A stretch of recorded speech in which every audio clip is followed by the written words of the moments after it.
Assalamualaikum warahmatullahi wabarakatuh. Selamat pagi anak-anakku semua. Bagaimana kabar kalian hari ini? Semoga kalian semua dalam keadaan sehat-sehat semua ya. Oke, berjumpa lagi dengan pembelajaran IPS di mana pada kesempatan kali ini kita akan mempelajari tentang interaksi antar negara-negara anggota ASEAN. Namun, sebelum masuk ke materi, Bu Fitri ingatkan kembali untuk kalian selalu memperhatikan protokol kesehatan. Yang pertama, selalu pakai masker. Yang kedua, cuci tangan sesering mungkin di air yang mengalir. Yang ketiga, jauhi kerumunan. Dan yang keempat, silahkan kalian jaga jarak aman, yaitu minimal 1,5 meter. Dan satu lagi, tetap semangat belajar meskipun masih belajar dari rumah. Bagaimana? Sudah siap semua ya untuk mengikuti pembelajaran IPS pada kali ini? Oke, mari kita ikuti penjelasan materi berikut ini. Interaksi antar negara-negara anggota ASEAN. Suatu negara itu pasti tidak akan bisa lepas dari negara yang lain. Negara yang satu dengan negara yang lain itu pasti akan yang namanya melakukan interaksi atau hubungan timbal balik. Meskipun negara tersebut merupakan negara yang sudah maju, tetapi tidak menutup kemungkinan negara tersebut tetap melakukan interaksi. Nah, interaksi yang seperti apa yang dilakukan oleh negara-negara anggota ASEAN itu? Nah, nih. Nah, interaksi yang dilakukan itu adalah berupa kerjasama. Dan juga nanti kita akan mempelajari tentang bentuk-bentuk kerjasama yang dilakukan oleh negara anggota ASEAN.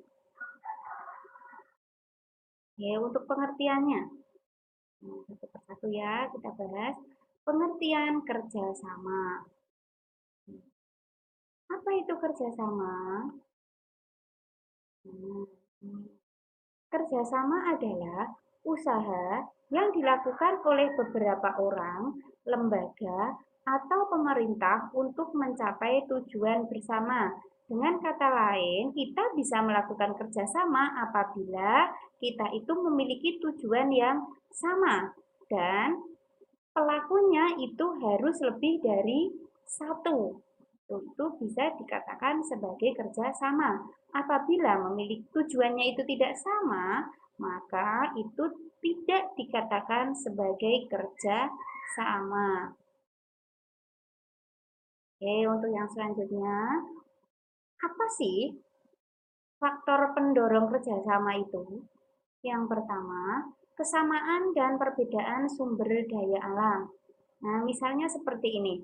Indonesia itu kaya akan hasil hutan, kopi, karet. Nah, di negara Thailand itu juga sama. Nah, bisa apa?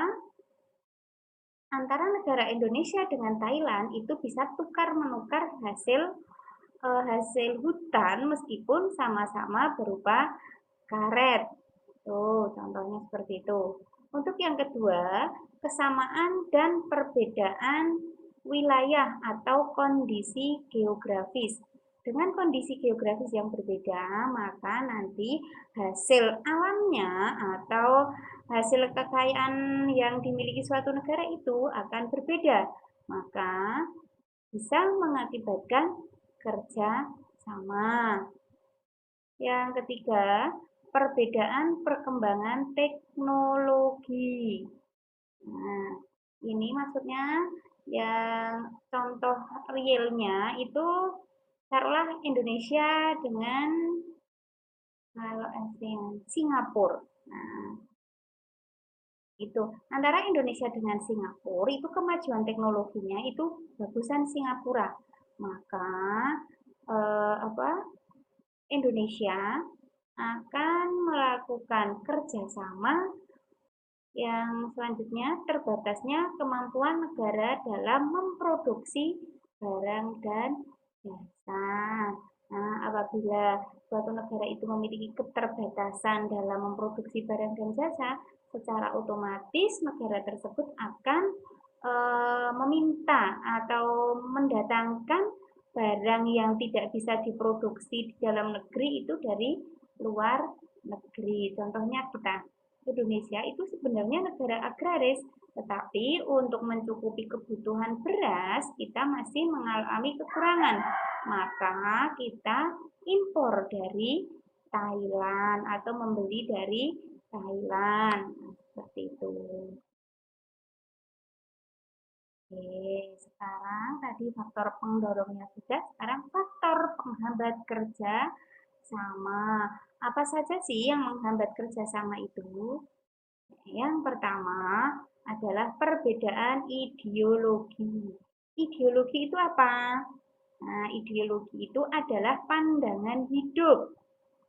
Nah, negara kita ideologinya apa? Pancasila. Nah, meskipun perbedaan ideologi itu merupakan faktor penghambat dari kerjasama, namun faktanya saat ini tidak ada negara ASEAN yang menutup diri dari kerjasama. Oh. Yang kedua, faktor yang menghambat kerjasama yang kedua itu adalah peperangan. Nah, kondisi konflik dan peperangan yang terjadi di dalam negeri maupun antar negara itu pasti akan mengganggu stabilitas negara. Mudahnya seperti ini, apabila kita akan melakukan kerjasama ke negara yang lain, di mana negara tersebut itu sedang mengalami konflik atau di dalam negara yang akan kita ajak kerjasama itu sedang mengalami peperangan, maka secara otomatis negara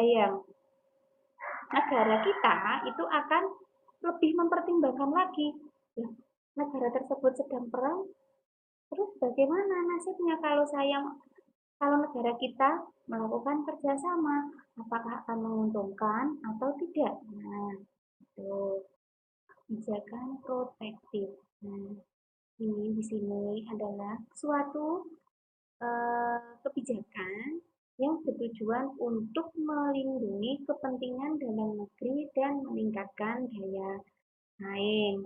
Itu contohnya tidak menerima impor beras. Nah, itu kenapa?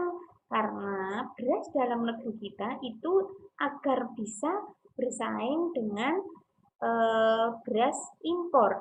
Kalau kita mengimpor terus, maka beras dalam negeri itu akan tertimbun dan tidak bisa bersaing dengan beras negara yang lain.